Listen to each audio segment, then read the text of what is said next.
मटर, तो इसी में पनीर डाल के भी पनीर मटर बना देते हैं।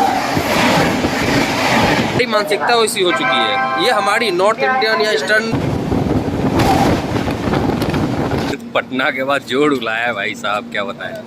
तो कल का गढ़ में ट्रेन का बनाया हुआ है। तो दोस्तों गुड इवनिंग, आज मैं हूँ पुरानी दिल्ली रेलवे स्टेशन पे और जर्नी एक हमारी बहुत ही खास ट्रेन में हो रही है, जो पुरानी दिल्ली को असम के कामाख्या से कनेक्ट करता है। ट्रेन नंबर है 15। यार वो कौन है, जाना पहचाना कोई लग रहा है? नहीं, 15657 आई थिंक यही है, ब्रह्मपुत्रा में है। एक बार मैं देख लूँगा, फिर से बता दूंगा, कन्फ्यूजन है थोड़ा सा तो लिख दूंगा। इसमें जर्नी हमारी हो रही है 37 घंटे 40 मिनट का लगभग ये जर्नी है। चलिए ट्रेन शायद लगाई गई है, तो चलते हैं, फिर प्लेटफॉर्म पे पहुँचे आपसे बात करते हैं। वैसे दोस्तों पुरानी दिल्ली रेलवे स्टेशन जो है नाइट में कुछ ज़्यादा ही खास दिखता है, क्योंकि यहाँ पे बहुत सारे ऐसे क्रॉसिंग लाइन दिए हुए हैं जहाँ पे कि ट्रेनेज जो है खड़ा होता है। सामने में भी आप देख सकते हो, और 16 प्लेटफॉर्म का ये स्टेशन है। नई दिल्ली भी 16 प्लेटफॉर्म का है, ये भी 16 प्लेटफॉर्म का स्टेशन है। चलिए सामने साइड से वही खड़ी है, देखते हैं क्या ब्रह्मपुत्रा ही है, चलते बोर्ड करते हैं। तो दोस्तों जी हाँ, ये ट्रेन ब्रह्मपुत्रा ही है। और सबसे खास बात है इस ट्रेन में 13 इसके अंदर AC के कोचेज हैं, जिसमें 5 जो है इकोनॉमी 3 टियर, 5 3 AC है, 2 2 टियर और 1 फर्स्ट क्लास है। और मेरी जो जर्नी है वो है इकोनॉमी 3 टियर में। 7 दिन पहले ये ट्रेन टिकट किया था, कंफर्म टिकट मिला है। तरीका इस ट्रेन में टिकट करने का, जिससे कि आपको कंफर्म टिकट मिल सकता है। चलिए बोर्ड करते हो, इस जर्नी में आपको बताते हैं कि कैसे इस ट्रेन में आप कंफर्म टिकट ले सकते हैं। भाई आ चुके हैं कोच में। इधर बताऊँ तो ऑलरेडी लगे हुए बेडिंग्स वगैरह। तो इधर आपको एक चार्जिंग वहाँ मिल जाता है, नीचे में एक चार्जिंग होगा, ऊपर एक चार्जिंग होगा, 3 चार्जिंग इधर होता है, 3 चार्जिंग इधर होता है। और साथ में अगर इकोनॉमी कोच है तो थोड़ा सा आपको अजीब सा दिखेगा, क्योंकि सीट्स इसके छोटे होते हैं। इधर भी आपको चार्जिंग नीचे और ऊपर दोनों साइड में है। नीचे तो आपको दिख रहा है, ऊपर में इस साइड में होता है। तो चलिए ऐसा कुछ आप देख लो किस तरह की कटिंग बनी पड़ी है, बड़ा अजीब सा दिखता है लेकिन ये कोच। और मेरा जो है वो है 70 नंबर अपर बर्थ, बड़ा छोटा है, ऊपर में बैठने करके खाने में बड़ा प्रॉब्लम है।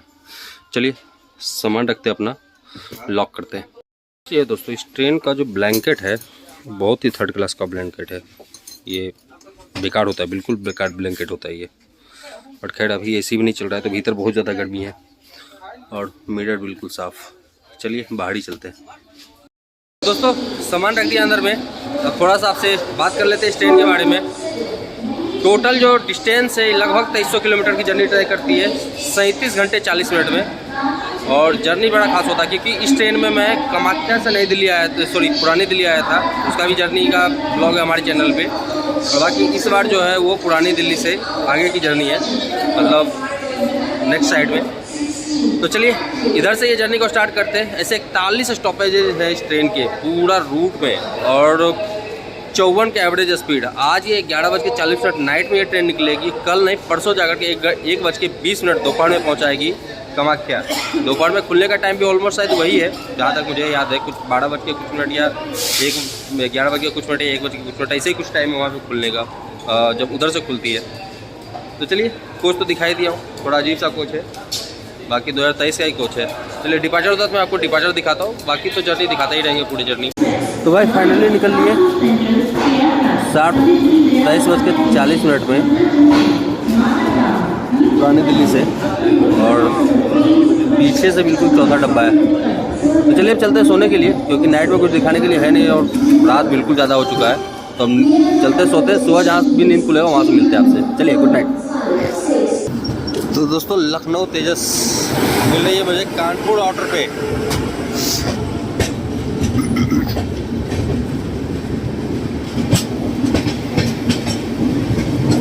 फाइनली निकल गई। तो दोस्तों एक और ट्रेन कानपुर के आउटर पे, कौन सी है? फिरोजपुर, त्रिपुरा सुंदरी, अगरतला फिरोजपुर। ये भी लॉन्गेस्ट दूरी की ट्रेन है, एक बिल्कुल टॉप से आता है और चिकन नेक होते हुए। चलिए अब लगभग इंटर करने ही वाले हैं कानपुर सेंट्रल। अच्छा खासा डिले हो चुका है ट्रेन। और ये है गोमती एक्सप्रेस, पता नहीं जा रही है आ रही है, आइडिया नहीं है, जा ही रही है। चलिए कोई इंटरसिटी टाइप की ट्रेन है, आगरा जा रही है।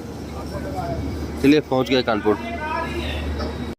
वह समय से 2 घंटा डिले, टाइम हो रहा है 7:40, लगभग 2 घंटे डिले। पहुंच चुके हैं कानपुर सेंट्रल, जिसको कि मैनचेस्टर ऑफ इंडिया या फिर लेदर सिटी ऑफ इंडिया के नाम से भी जाना जाता है।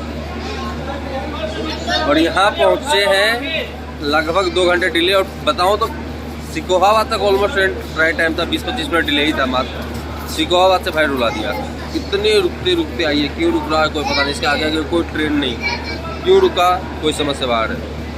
तो चलिए पहुँचे हैं कानपुर तक। यहाँ पे सुविधाएं सब कुछ है, जो चाहिए खाने पीने के लिए, लाउंज वगैरह सब अवेलेबल है। 10 प्लेटफॉर्म का स्टेशन है, लाइनें भी यहाँ से बहुत सारी निकलती है। लखनऊ के लिए लाइन गई हुई है, यहाँ से आपको प्रयागराज के लिए लाइन गई हुई है। आगे लखनऊ के लिए उधर से और भी लाइन अलग होती है, उन्नाव वगैरह के साइड से अलग होती है लाइन। इधर दिल्ली साइड से आया है, एक गोविंदपुरी में आकर के लाइन मिलता है उधर से, झांसी साइड से। तो इतने सारे लाइनें हैं जो कि यहाँ पे आकर के मिलता है। खाने पीने के लिए सब कुछ यहाँ पे है। 10 प्लेटफॉर्म का स्टेशन, 353 ट्रेन रुकती है और 33 ट्रेन यहाँ से ऑर्डिनेट और टर्मिनेट होती है। बाकी बताऊँ तो नॉर्थ सेंट्रल रेलवे और प्रयागराज डिवीजन के अंदर है। तो चलिए सामने से खुल रही है गोमती एक्सप्रेस, लखनऊ से चलती है, मतलब लखनऊ से जाती है आगरा। तो चलिए 5 मिनट का स्टॉपेज है, देखते हैं कितने देर में अब पहुँचते हैं हम लोग प्रयागराज, क्योंकि 2 घंटा तो यही डिले हो गया है। उदयपुर कवि गुरु एक्सप्रेस कामाख्या से चलकर उदयपुर सिटी को जाने वाली कुछ ही समय में प्लेटफॉर्म क्रमांक 9 पर आ रही है। धन्यवाद।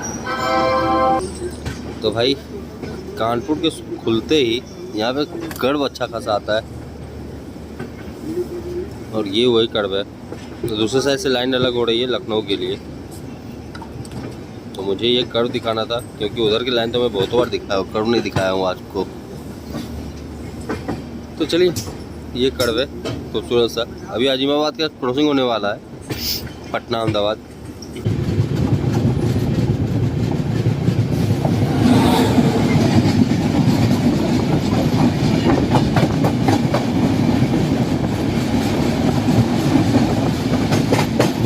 तो मैं सोच ही रहा था कि कॉफ़ी कहाँ से पीऊँ, तो लीजिए मिल गया इंस्टेंट कॉफ़ी। 25 का आता है, वैसे 30 का यहाँ पे ओवर प्राइस ही है ब्रह्मपुत्रा में, तो 30 का दिया गया है, बट 25 का एक्चुअल में प्राइस जो है वो 25 का है। तो चलिए ट्राई करते हैं इसको। इंस्टेंट है, बहुत बार दिखाया हूँ मैं, तो इस बार भी ट्राई कर ही लेता हूँ। बाकी प्रयागराज पहुँचने में भी टाइम है, पहुँचते हैं तो फिर आपको प्रयागराज का अराइवल दिखाते हैं।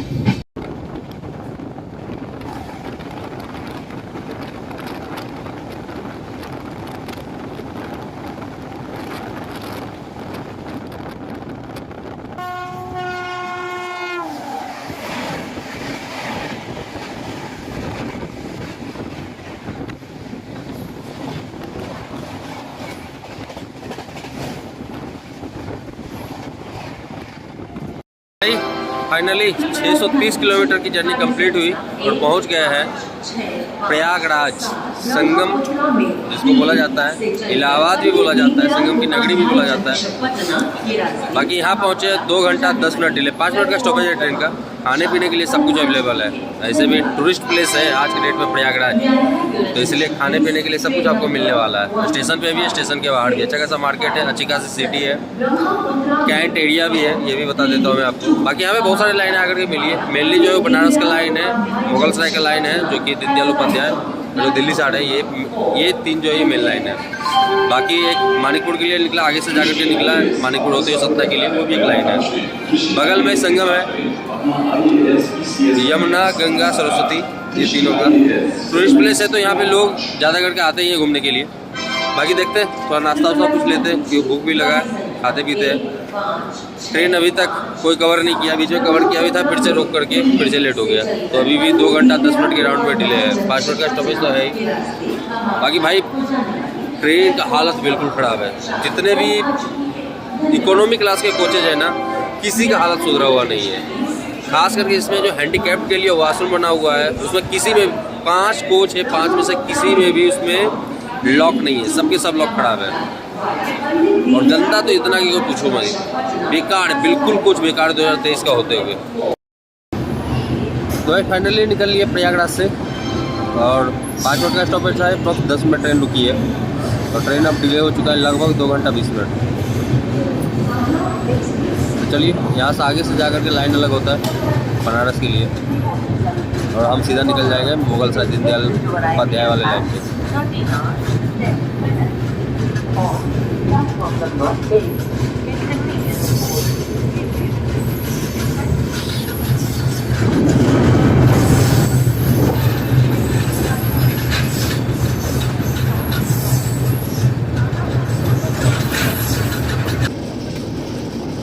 तो दोस्तों अभी हम लोग स्किप कर रहे हैं Naini junction.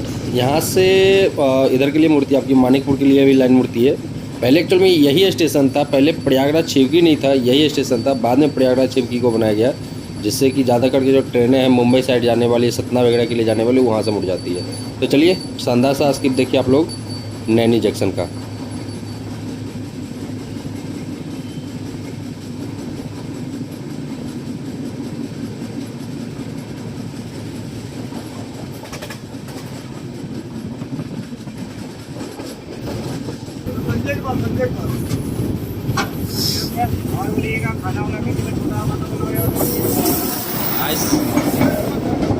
ICF king Netaji express.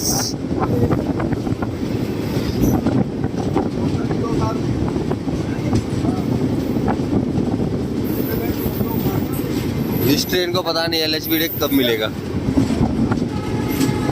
पर जनरल तक इसमें भीड़ नहीं है, जनरल तक खाली है। चलिए प्रयागराज छिपकी सामने से।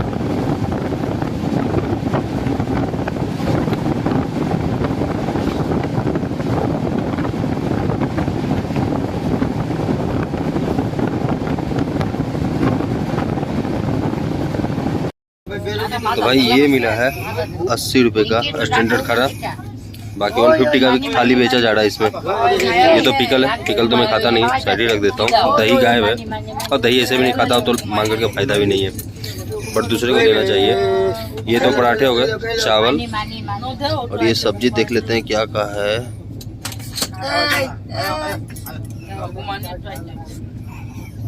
मिक्स वेज है, मटर, तो इसी में पनीर डाल के भी पनीर मटर बना देता है। ये दाल हो गया, गाढ़ा ही है, 80 रुपये का। बाकी 150 की भी थाली है, ओवर प्राइस भी थाली है, बट अपने को स्टैंडर्ड खाना था तो मैं जब स्टैंडर्ड बोला हूँ तो वो स्टैंडर्ड दिया है, ऐसे तो बता रहा था 150 का ही। चलिए इसको ट्राई करते हैं, बताते हैं इसका स्वाद कैसा है। Thank you. पहले सब्जी ट्राई कर लेते हैं।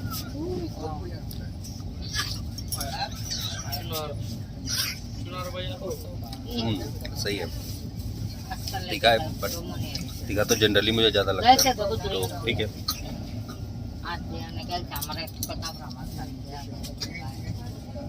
दाल का भी क्वालिटी ठीक है। बाकी जो खाना है वो गर्म बना है, यहीं पे बना है, ट्रेन में ही बना हुआ खाना है। चलिए इसको फिनिश करता हूँ, थोड़ी देर में पहुँचने वाले दीनदयाल उपाध्याय, वहाँ का आपको एडावल दिखाते हैं। तो भाई फाइनली एंट्री कर चुके दीनदयाल उपाध्याय मुगल सराय। फलों का स्टेशन है ये भाई साहब, 12 महीने आपको यहाँ पे फल मिलने वाला है। तो भाई फाइनली पहुँच गए दीनदयाल उपाध्याय मुगल सराय, और यहाँ पहुँचे हैं पूरे 2 घंटे डिले। रास्ते में 1 घंटा 30 मिनट डिले हो गया था, कवर किया था, फिर डिले हो गया। कहाँ से हुआ डिले फिर? हाँ, डगमगपुर से, डगमगपुर जीवनाथपुर से डिले हुआ। चलिए बताओ यहाँ के बारे में। तो 8 प्लेटफॉर्म है, 340 ट्रेन रुकती है, 9 ट्रेन यहाँ से टर्मिनेट होती है। बाकी अब आ गए इस सेंट्रल रेलवे और मुगल सराय डिवीजन के अंदर दीनदयाल उपाध्याय। बगल में बनारस है, ज़्यादा दूर है नहीं, पर यहाँ आकर के भी आप बनारस जा सकते हो। बाकी यहाँ से 2 लाइन निकली है, एक पटना के लिए चली गई है और एक चली गई है गया के लिए। दोनों जाकर के आगे जाकर के फिर वही हावड़ा में मिलती है, और एक इधर से निकल जाती है गोमो के पास से रांची के लिए। तो चलिए बोर्ड करते हैं। बाहर इधर आकर के थोड़ा सा जो है ठंड का कमी हुआ है, इधर गर्मी है, धूप भी निकला हुआ अच्छा खासा। और यहाँ पे ये ऐसा स्टेशन है, यहाँ पे आपको 12 महीना जो है फ्रूट्स मिलने वाला है। बहुत फ्रूट है यहाँ पे, जो खाना है खा लो आप फ्रूट पे। सेब, अमरूद, अंगूर, जामुन, जो जैसा सीजन होता है। कीड़ा तो मुझे लगता है 12 महीना मिलता है यहाँ पे। तो चलिए डिपार्चर यहाँ से लेते हैं। बाकी खाना अच्छा था, 80 रुपये का मिला था। खाना का स्वाद जो था अच्छा था। 150 का भी बेचा जा रहा है, बट आप 80 रुपये वाला आप मांगोगे स्टैंडर्ड थाली तो आपको मिल जाएगा। तो भाई फाइनली निकल लिए मुगलसराय से, मतलब दीनदयाल उपाध्याय से, और 10 मिनट ऑलमोस्ट रुका है यहाँ पे।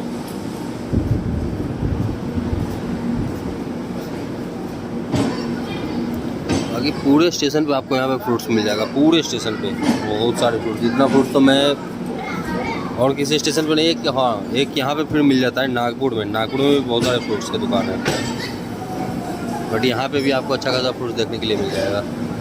सीजनल तो 1-2 रहता ही रहता है, इसके अलावा भी फ्रूट्स यहाँ पे अवेलेबल होते हैं।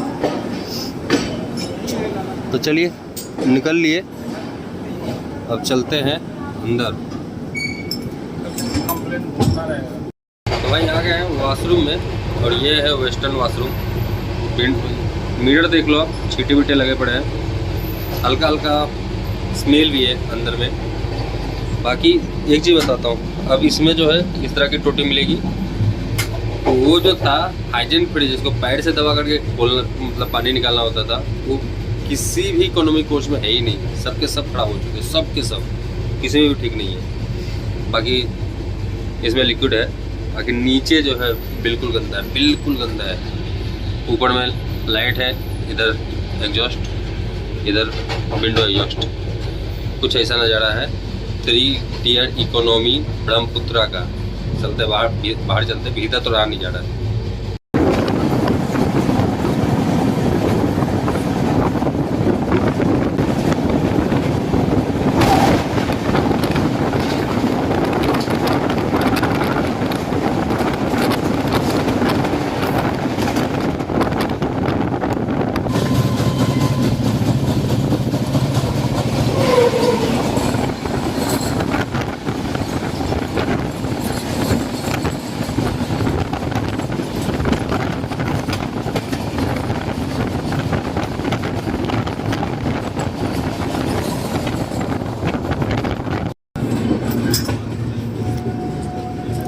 तो फाइनली एंटर कर रहे आड़ा जंक्शन।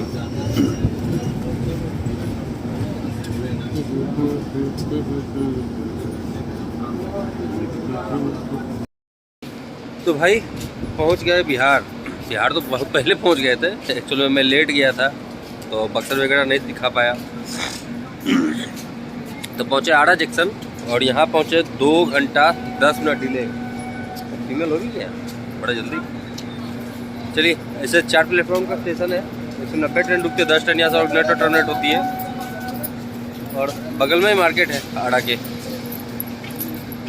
भीतर भी बहुत सारा भीड़ है। पीछे दूसरी साइड खड़ी है कामाख्या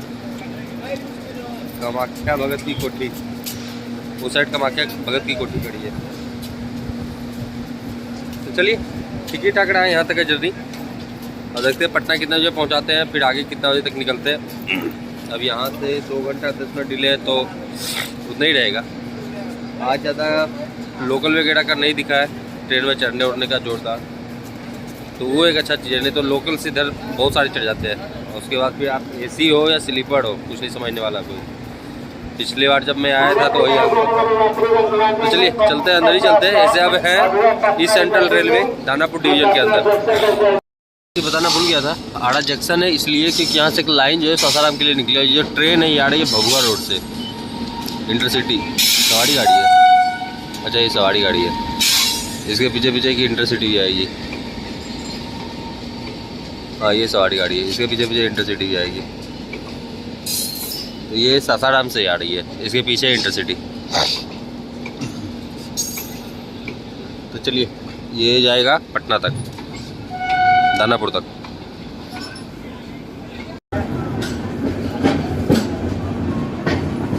तो भाई फाइनली निकल लिए आड़ा जंक्शन से। अब यहाँ के बाद डायरेक्ट पटना जंक्शन। अब देखते हैं धर्मपुर रुकता है या नहीं रुकता है।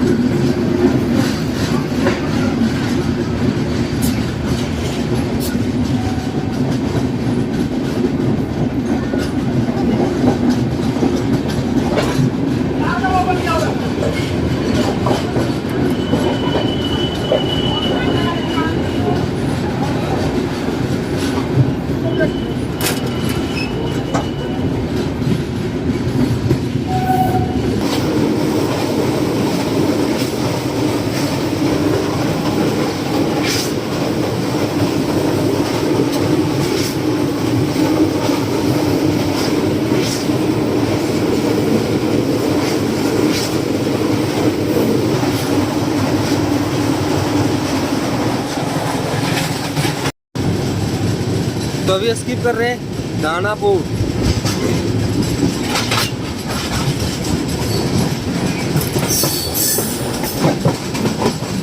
चलो कर गए स्किप बहुत जल्दी। पटना आ ही गए। तो भाई फाइनली एंटर कर रहे हैं पटना जंक्शन। और सामने जो लाइन है उस साइड में देख रहे होगे एकदम बिल्कुल लास्ट में वो गया के लिए गई हुई है। और इधर कोई तो ICF की ट्रेन है, I think Vibhuti express 3 number पे। इसके चक्कर में रुकी हुई थी, अभी तक इसको खोला नहीं है। पता नहीं क्यों आधा घंटा रोक के खड़ा रखा था बीच में। चलिए विभूति खुल गया, उसके पीछे पीछे ही ये जाएगी। तो भाई फाइनली पहुँचे पटना जंक्शन। ये लो पटना का नज़ारा ले लो। पटना जंक्शन यहाँ पे पहुँचे लगभग 2 घंटे डिले। ऐसे तो ट्रेन 1 घंटा 20 मिनट डिले हुआ था, बट रास्ते में रोक सचिवालय के पास रोक करके इसको और आधा घंटा डिले करा दिया, वो भी विभूति के कारण, जो करीब 17 घंटा लेट चल रही है ट्रेन वो। बाकी 10 प्लेटफॉर्म का स्टेशन है। 179 ट्रेन रुकती है और 73 ट्रेन यहाँ से ऑर्डिनेट, 79 ट्रेन यहाँ से ऑर्डिनेट टर्मिनेट करती है। बिहार का कैपिटल है इसलिए बड़ा सिटी है, यहाँ का सबसे बड़ा सिटी है, A ग्रेड की सिटी। और अच्छा कैसा है सिटी में, अच्छा बहुत सारी जगह है यहाँ पे पटना में घूमने के लिए। बहुत तो जगह तो मैं खुद नहीं घुमा हूँ, लेकिन फिर भी है बहुत सारी जगह पे घूमने के लिए। चलिए कहीं पे फ्रूट वगैरह देखते कुछ खाते हैं, बाकी डिपार्चर तो दिखाते हैं यहाँ से। डिपार्चर यहाँ से ये अब जो है 130 का स्पीड में भागने वाली है। अब देखते हो 130 का स्पीड कैसा होता है।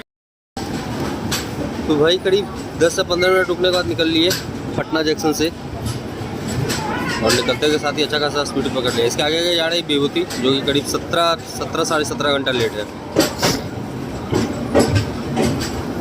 और इसको लेट अलग से करेगा।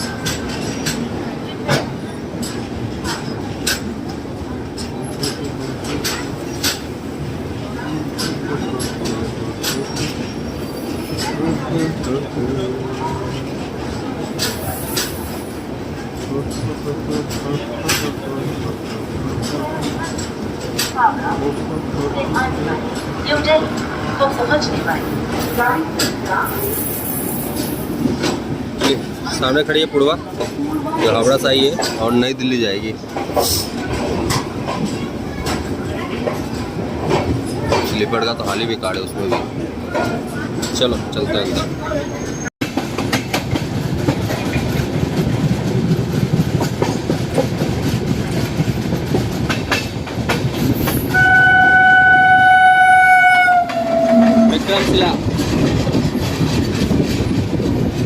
भाई लदे पड़े कैसे हैं लोग इसमें।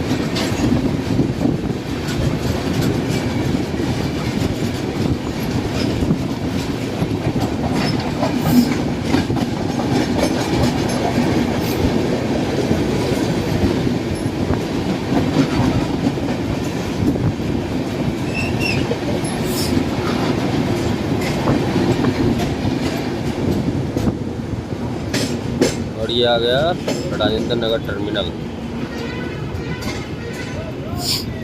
सामने कोई तो ट्रेन खड़ी है।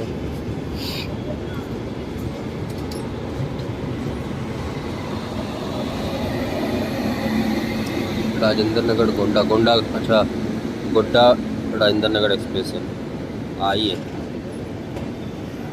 चलिए यहाँ पे भी रुकेगा। इसके आगे विभूति एक्सप्रेस है, उसके चक्कर में इसको रोक करके लेके जाया जा रहा है। पता नहीं क्यों विभूति को रोका जा रहा है बार बार।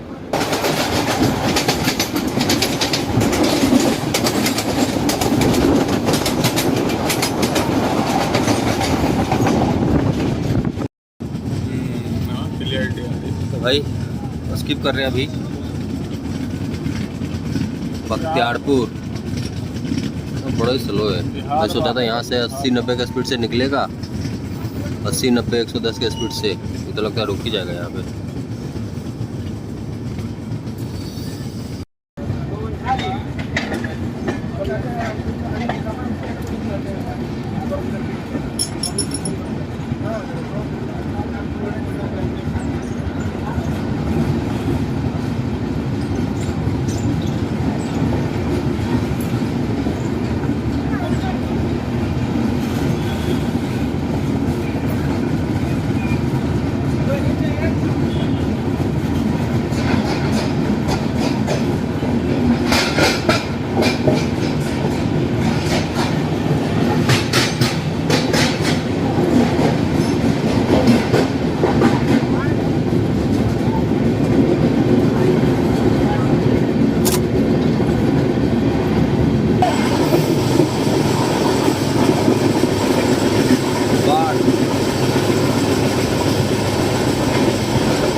तो भाई पहुंच गए मोकामा और यहाँ पहुँचे हैं 2 घंटे 40 मिनट डिले। पटना के बाद जोड़ उलाया है भाई साहब, क्या बताएं। बाकी 4 प्लेटफॉर्म का स्टेशन है, पॉलिटिकल सिटी है ये, जो साथ में आर्मी का छोटा सा कैंट भी है। थोड़ा सा आगे जाने के बाद यहाँ से एक अलग लाइन हो जाती है हाथीदा होते हुए बड़ौनी और बेगूसराय, खगड़िया, मुजफ्फरपुर वगैरह के लिए। भाई 2 मिनट का स्टॉपेज है, ज़्यादा स्टॉपेज है नहीं यहाँ पे। लगभग सारे ट्रेन का स्टॉपेज है यहाँ पे। कुछ वीवीआईपी ट्रेन छोड़ दे तो जैसे राजधानी हो गया, दुरंतो हो गया, और भी कुछ ट्रेनें हैं, वो सब का स्टॉपेज नहीं है। बाकी सारे ट्रेन का स्टॉपेज है। चलिए फिर डिपार्चर होता है तो यहाँ से डिपार्चर दिखाता हूँ, बाकी मिलते हैं आपसे डायरेक्ट क्यूल में, मेरी जन्म नगरी। तो फाइनली निकल लिए मोकामा से और यहाँ से डायरेक्ट बाहर जाते हैं, साथ ही छोटा सा मार्केट भी है। ठीक है।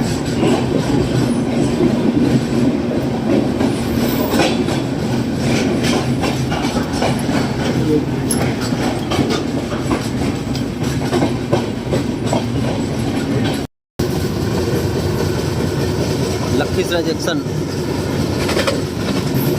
यहाँ से एक लाइन गया के लिए निकली है और एक अभी जो हम लोग पटना साइड से आ रहे हैं।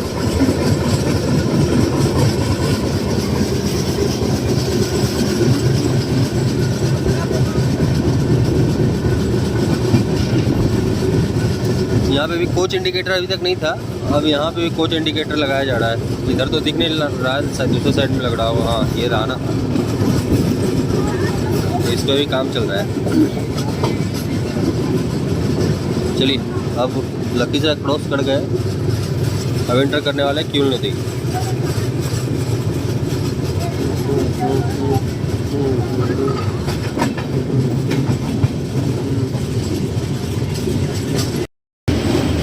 तो भाई ये है क्यूल नदी।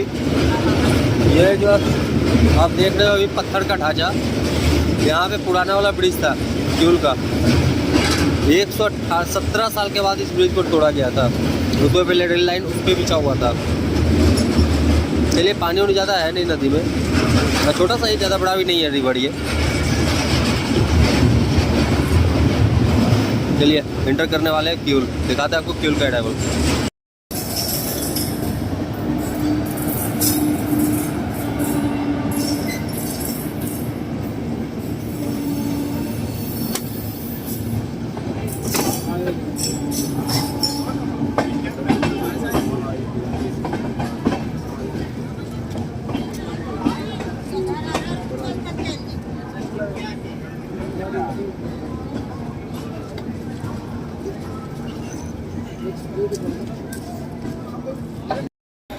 तो भाई पहुंच गए क्यूल। किउल जंक्शन। जंक्शन किस लिए है वो तो पता ही है। ये लाइट ट्रेन जाएगा भागलपुर होकर के, यहाँ से एक लाइन निकलती है हावड़ा के लिए। बाकी 1 घंटा 55 मिनट ट्रेन जो है वो डिले आया है और 5 मिनट का स्टॉपेज है। यहाँ पे सवारी बहुत सारे उतरे हैं, बहुत सारे चढ़ने वाले हैं। और यहाँ पे कचौड़ी मिलता है, स्टेशन पे कहीं मिल नहीं रहा है। कचौड़ी मिलता है तो कचौड़ी खाते हैं। बाकी 8 प्लेटफॉर्म का स्टेशन है। एक टाइम था जब मैं यहाँ रहता था उसमें 5 ही प्लेटफॉर्म था, अब 8 प्लेटफॉर्म है। और 123 ट्रेन रुकती है यहाँ पे, 13 ट्रेन यहाँ से ऑर्डिनेट और टर्मिनेट होती है। बाकी अब यहाँ पे भी डॉर्मेट्री वगैरह का सुविधा दे दिया, पहले नहीं था, लेकिन अब जो 2-3 बेड्स है यहाँ के लिए भी दिया है। तो चलिए डिपार्चर दिखाता हूँ यहाँ से। पीछे जो खड़ी है ट्रेन यह है इंटरसिटी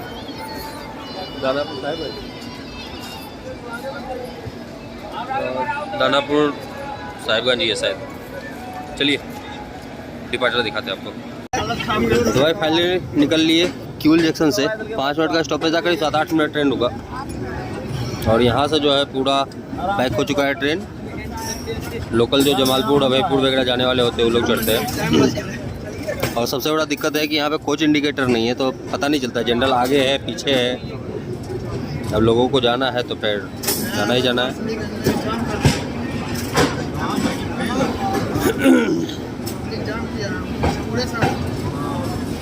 चलिए अब चलते हैं अंदर, मिलते हैं आपसे डायरेक्ट जमालपुर में, क्योंकि इतना कुछ जाम है कि यहाँ पे कुछ दिखाव खा नहीं सकते। सामने इंटरसिटी खड़ी है, अभी तक खुली नहीं है, बिफोर आई हुई है।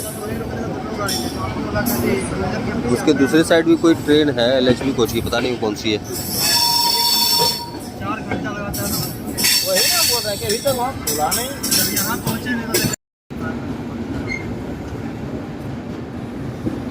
भाई फाइनली एंटर कर रहे जमालपुर जंक्शन,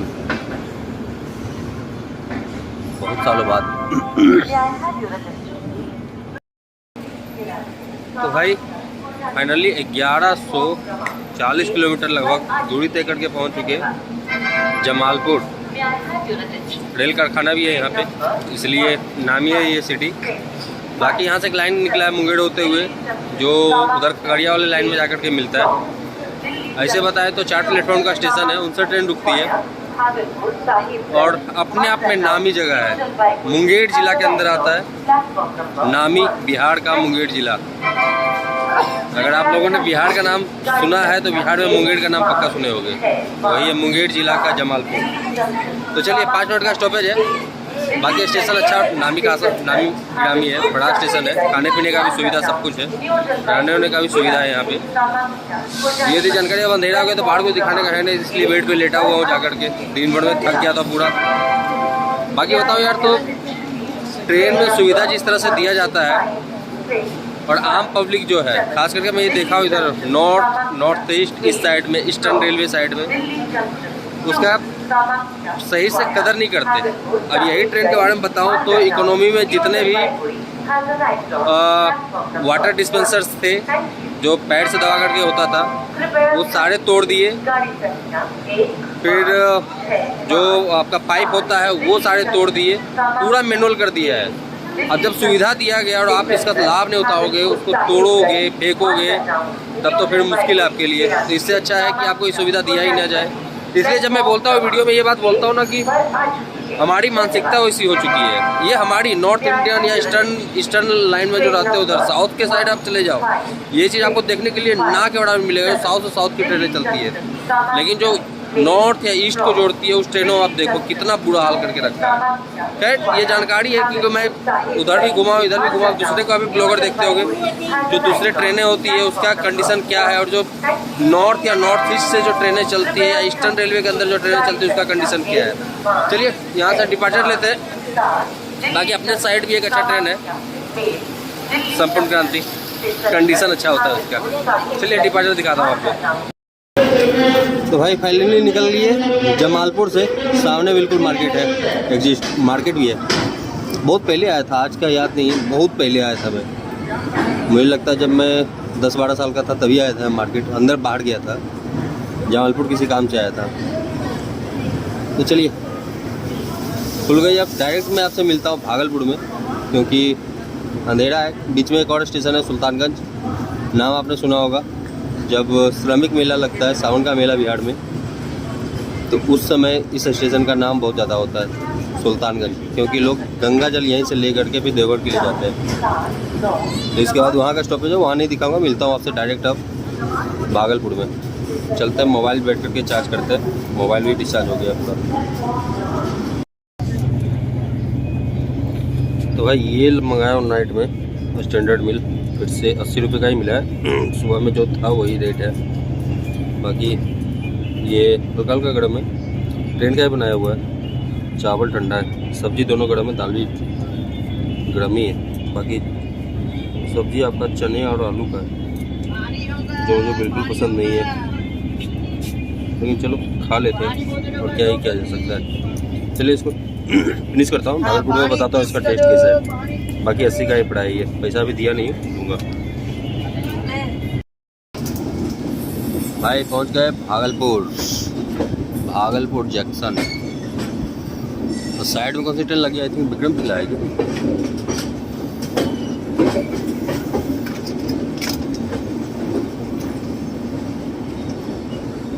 लोकमान तिलक भागलपुर है, मुझे लगा विक्रम तिलक का रेक है। चलिए भागलपुर इंटर कर, 1 नंबर साइड में आया प्लेटफॉर्म, उधर थोड़े लोग ज़्यादा है इसलिए इधर आ गया दिखाना है। चलते उस साइड में, इधर तो बिल्कुल खाली है। भाई फाइनली पहुंच गए भागलपुर जंक्शन। अभी जर्नी और है, ऐसा नहीं यही खत्म हो गया, जर्नी अभी और बची हुई है। बाकी यहाँ पहुँचे 1 घंटा 33 मिनट, 10 मिनट का स्टॉपेज है। बाकी जब इंटर किए थे क्यूल से इधर, तो इंटर कर गए थे मालदा टाउन डिवीजन के अंदर, ईस्टर्न रेलवे इसके अंदर।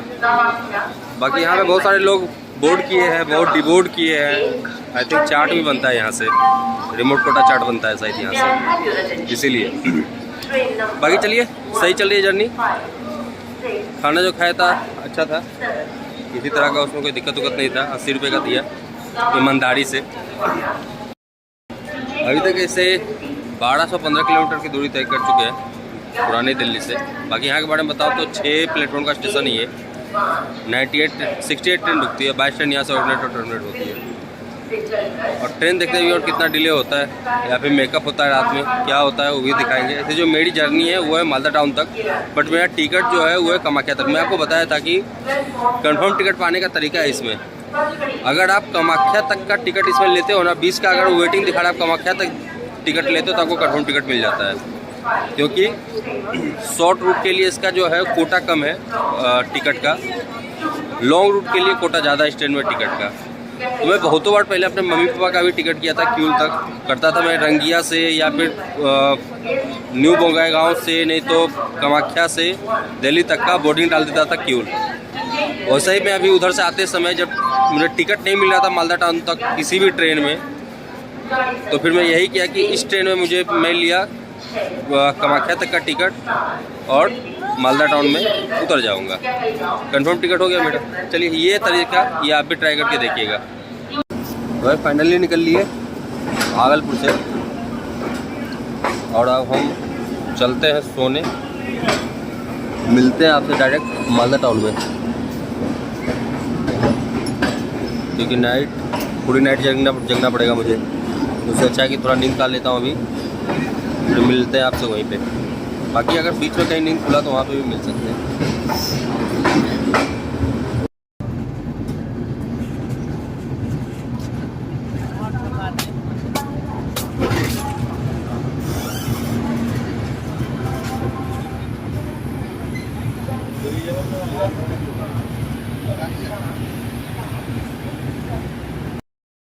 तो भाई लगभग 1350 किलोमीटर की दूरी तय करके पहुंच गए मालदा टाउन, और यहाँ पहुँचे हैं 1 घंटा 15 मिनट डिले। तो चलिए ऐसी थी कुछ जर्नी। बात करें तो खाना पीना सही था। बाकी मैं फेयर के बारे में बताऊँ तो 1900 रुपये में पेड किया था कामाख्या तक का, बट मुझे उतरना यही था मालदा टाउन, इसलिए मालदा टाउन ही उतर गया। साफ़ सफाई है नहीं ट्रेन में बिल्कुल भी, तो साफ़ सफाई के लिए आप भी सोचना मत कि साफ़ सफाई मिलेगा देखने के लिए। स्लीपर का हाल बहुत बुरा होता है, बहुत ज़्यादा बुरा। जनरल तो बताना ही क्या है। तो चलिए ऐसी थी कुछ हमारी जर्नी। मिलते हैं नए डेस्टिनेशन और एक नए ट्रेन के साथ एक नए दिन में। आज के लिए इतना ही।